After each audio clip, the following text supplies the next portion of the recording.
अस्सलाम वालेकुम व्यूअर्स, तो कैसे हैं आप सब। आज का हमारा जो टॉपिक है वो हमारे पास प्रोजेक्टाइल के जो है वो सर्टेन केसेस हैं जो कि हमारे पास height of the projectile, time of the projectile और रेंज ऑफ द प्रोजेक्टाइल है, जिनको हम लोगों ने क्या करना है, स्टडी करना है। और अगर आप लोगों ने हमारा प्रीवियस लेक्चर नहीं देखा प्रोजेक्टाइल मोशन का, तो उसका जो लिंक है वो हम लोग डिस्क्रिप्शन में जो है प्रोवाइड कर देंगे, वो आप लोग जाकर देख सकते हैं। आज हम लोग देखेंगे हाइट ऑफ द प्रोजेक्टाइल को, नेक्स्ट हम लोग टाइम ऑफ द फ्लाइट, उसके बाद रेंज ऑफ द प्रोजेक्टाइल को हम लोग स्टडी करेंगे। अब देखें हाइट ऑफ द प्रोजेक्टाइल कि हम किसी ऑब्जेक्ट को क्या करें, किसी ग्राउंड से हिट करें और वो मैक्सिमम जितनी हाइट को क्या कर ले, कवर कर ले, उसको हम लोग क्या कहते हैं, हाइट ऑफ द प्रोजेक्टाइल का नाम दे देते हैं। उसकी सबसे पहले हम लोग डेफिनेशन देखेंगे।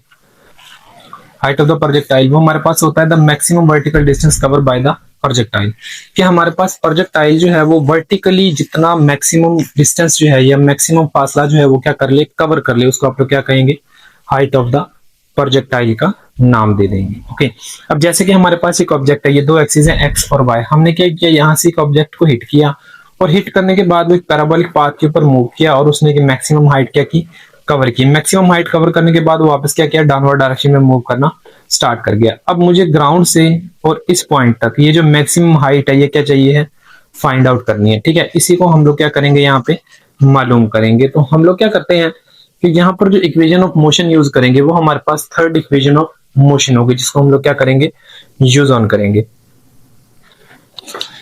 तो हम लोग कर लेते हैं using third equation of motion.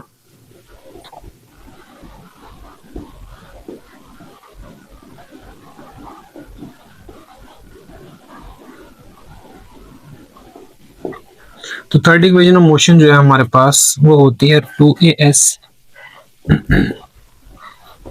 B F का स्क्वायर और नेगेटिव बी आई का स्क्वायर हमारे पास। ठीक है, ये हम लोगों के पास थर्ड इक्वेशन ऑफ मोशन होती है। अब देखें, अब जब भी आपके ऑब्जेक्ट कहाँ होते हैं, सर्टेन एक हाइट के ऊपर होते हैं, तो हम लोगों ने स्टडी किया हुआ है कि उसके अंदर एक्सेलरेशन नहीं, उसके अंदर ग्रेविटेशनल एक्सेलरेशन होता है।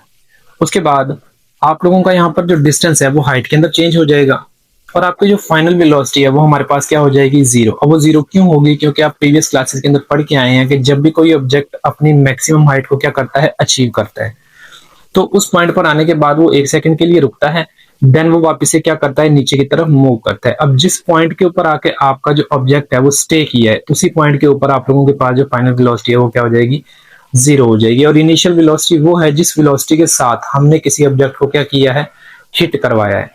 तो इन्हीं वैल्यूज को हम लोग पहले फाइंड आउट कर लेते हैं, देन हम लोग यहाँ पर हाइट निकाल लेंगे। अब हमारे पास जो यहाँ पर एक्सेलरेशन है वो चेंज हो जाएगा नेगेटिव जी के अंदर, क्योंकि हम ग्रेविटी को क्या कर रहे हैं, अपोज, हम ऊपर की तरफ जा रहे हैं। उसके बाद आपका जो डिस्टेंस है एस वो चेंज हो जाएगा हाइट के अंदर।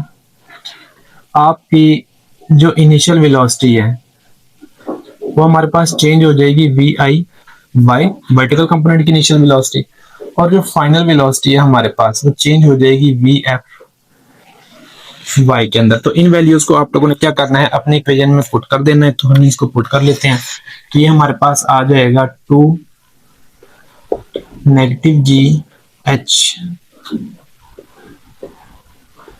Is equal to V F की जगह पे हम लोग लगा देंगे वी एफ वाई का स्क्वायर, और वी आई की जगह पे हम लोग लगा देंगे वी आई वाई का स्क्वायर। अब यहाँ पर आप लोगों ने क्या करना है कि हमारे पास जो वी एफ वाई है, जो फाइनल वेलोसिटी है, वो तो हमारे पास जीरो होगी, मैंने अभी आप लोगों को बताया। उसके बाद हमारे पास वी आई वाई जो है वो हमारे पास वी आई साइन थीटा की इक्वल है, क्योंकि ये हमारे पास वर्टिकल कंपोनेंट होता है। तो अब आप इस इक्वेशन को जो है वो ओपन करें तो हमारे पास आता है negative 2 G H is equal to, यहाँ पर हमारे पास जीरो आ जाएगा, नेगेटिव वी आई का स्क्वायर, उसके बाद हमारे पास साइन स्क्वायर थीटा हो जाएगा। अब आपने क्या करना है, इस वैल्यू को मजीद सिंप्लीफाई करना है। तो negative 2gh is equal to negative V I square and sine square theta हमारे पास। तो यहाँ से क्या होगा, नेगेटिव को आप नेगेटिव के साथ कैंसिल आउट कर दें, 2g तो मल्टीप्लाई इधर आके क्या हो जाएगा, डिवाइड हो जाएगा हमारे पास। तो h is equal to V I square sine square theta and divided by 2 G. तो ये फॉर्मूला लगा के आप लोग क्या कर सकते हैं, हाइट ऑफ द प्रोजेक्टाइल की वैल्यू को फाइंड आउट कर सकते हैं।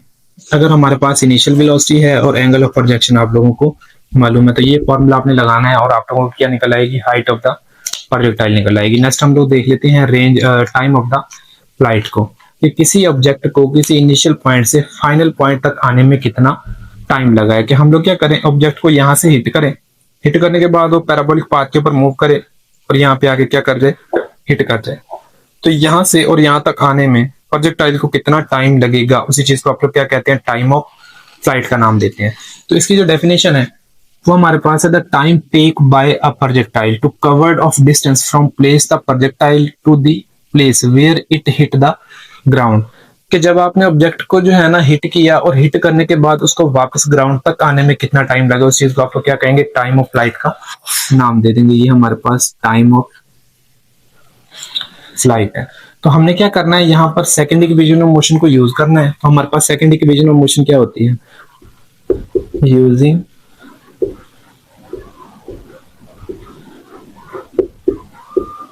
Second equation of motion. तो वो हमारे पास होती है S is equal to V I T plus 1/2 and A T का स्क्वायर हमारे पास। अब यहाँ पर भी आप लोगों ने अगेन क्या करना है, वैल्यूज को चेंज कर लेना है। अब ये देखें, हमारे पास जो हाइट होगी ना S is equal to H, और ये हमारे पास इक्वल होगी 0 के, क्योंकि ऑब्जेक्ट ग्राउंड से ही गया है और वापस कहाँ पे किया, ग्राउंड पर आकर ही उसने हिट कर दिया। तो यहाँ पर हाइट को 0 ले लेना है। उसके बाद हमारे पास वी आई जो है वो चेंज हो जाएगा वी आई वाई में, और वाई को अगर हम लोग खत्म करते हैं तो ये हमारे पास वी आई साइन थीटा हो जाता है। उसके बाद हमारे पास जो एक्सेलरेशन है वो चेंज हो जाएगा नेगेटिव जी के अंदर, चूंकि हम लोग ग्रेविटी को क्या कर रहे हैं, अपोज कर रहे हैं। अब इन सभी वैल्यूज को आपने यहाँ पर क्या कर देना है, पुट कर देना है। अब जैसे इन वैल्यूज को आप यहाँ पे पुट करेंगे तो आपके पास एस की जगह पर आ गया 0, वी आई की जगह पे आ गया वी आई साइन थीटा, और ये हमारे पास हो गया टी, और हमारे पास plus 1/2 and negative ji T का स्क्वायर। पॉजिटिव नेगेटिव नेगेटिव हो जाएगा हमारे पास। तो 0 is equal to V I sine theta T negative 1/2 and G T का स्क्वायर। अब इस वैल्यू को आपने उठाना है, इधर ये नेगेटिव इधर आके क्या हो जाएगी, पॉजिटिव हो जाएगी हमारे पास। तो इस वैल्यू को हम लोग इधर ले आते हैं, तो ये हमारे पास हो गई 1/2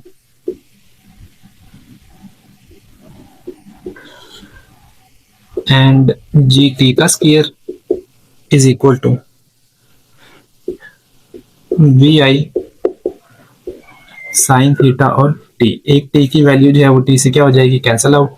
तो इधर डिवाइड इधर आकर मल्टीप्लाई, और जी इधर मल्टीप्लाई इधर आके डिवाइड हो जाएगा। तो सिंपल हमारे पास टी जो है वो इक्वल आ जाएगा 2 we I sine theta divided by जी। तो इस फॉर्मूला को लगा के हम लोग क्या कर सकते हैं, टाइम ऑफ द फ्लाइट की वैल्यू को फाइंड आउट कर सकते हैं। अगेन अगर आपके पास initial velocity of the object है और हमारे पास एंगल ऑफ प्रोजेक्शन यहाँ पर गिवन है, तो आई होप सो आप लोगों को जो है हाइट ऑफ प्रोजेक्टाइल और टाइम ऑफ फ्लाइट जो है वो समझ आया होगा। नेक्स्ट हम लोग जो है वो रेंज ऑफ द प्रोजेक्टाइल को देख। तो नेक्स्ट हमारे पास जो टॉपिक है वो हमारे पास है रेंज ऑफ प्रोजेक्टाइल। अब हम लोग देख लेते हैं रेंज ऑफ द प्रोजेक्टाइल को। अब प्रोजेक्टाइल जो है वो हमारे पास हॉरिजॉन्टल डायरेक्शन के अंदर जितना मैक्सिमम डिस्टेंस क्या करती है, कवर करती है, उस चीज को आप लोग क्या कहते हैं, रेंज ऑफ द प्रोजेक्टाइल का नाम दे देते हैं। The maximum distance cover by the projectile in horizontal direction that is called range of the projectile. Horizontal direction के अंदर जो डिस्टेंस प्रोजेक्टाइल ने क्या किया है, कवर किया है, उसको आप लोग क्या कहेंगे, रेंज ऑफ द प्रोजेक्टाइल का नाम दे देंगे। जैसे कि हमने ग्राउंड से हिट किया, यहाँ पर हमने हाइट भी निकाली, टाइम भी निकाला। अब यहाँ से और यहाँ तक इसने मैक्सिमम डिस्टेंस कितना कवर किया है वो हम लोग को क्या करना है, फाइंड आउट करना है। उस चीज को फाइंड आउट करने के लिए हम लोग जो फॉर्मूला यूज करेंगे वो हमारे पास सिंपल जो है वो डिस्टेंस का फॉर्मूला होता है। As we know that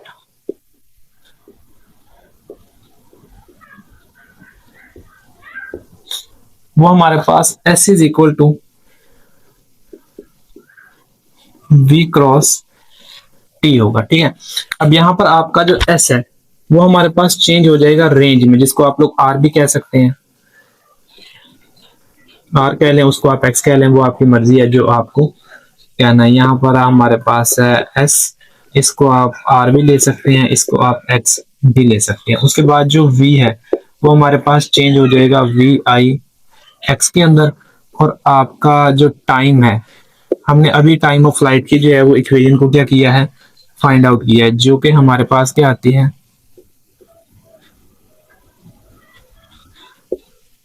2 vi sine theta divided by जी। हमारे पास इसको आप लोग प्रीवियस टॉपिक के अंदर फाइंड आउट करके इन वैल्यूज को आप लोगों ने ऊपर पुट कर देना है।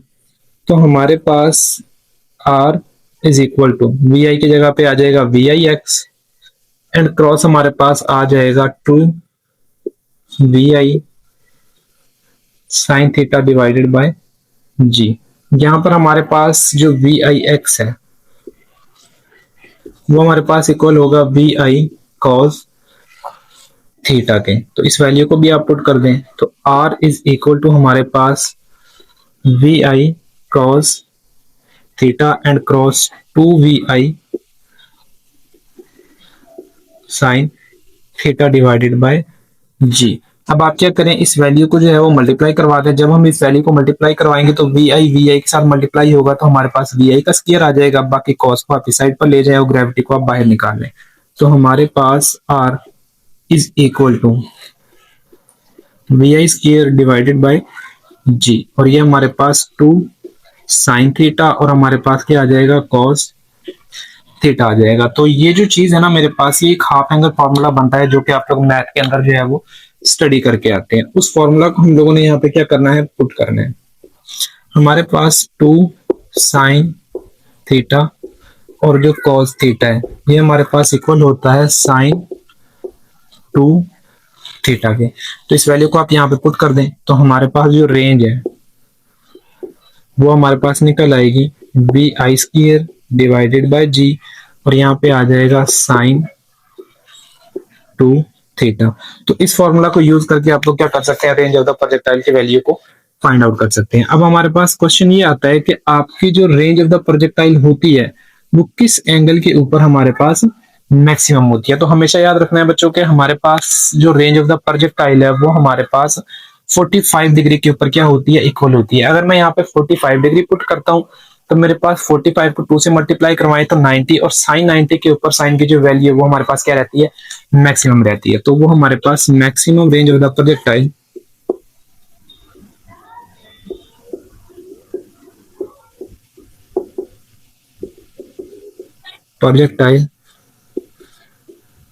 Eight an angle of 45 degree. ठीक है, तो ये थे हमारे पास प्रोजेक्टाइल के कुछ केसेस। आई होप सो आप लोगों को ये जो केसेस हैं वो समझ आए होंगे। मजीद अगर आपका कोई क्वेश्चन है तो आप लोग जो है कमेंट बॉक्स के अंदर छोड़ सकते हैं।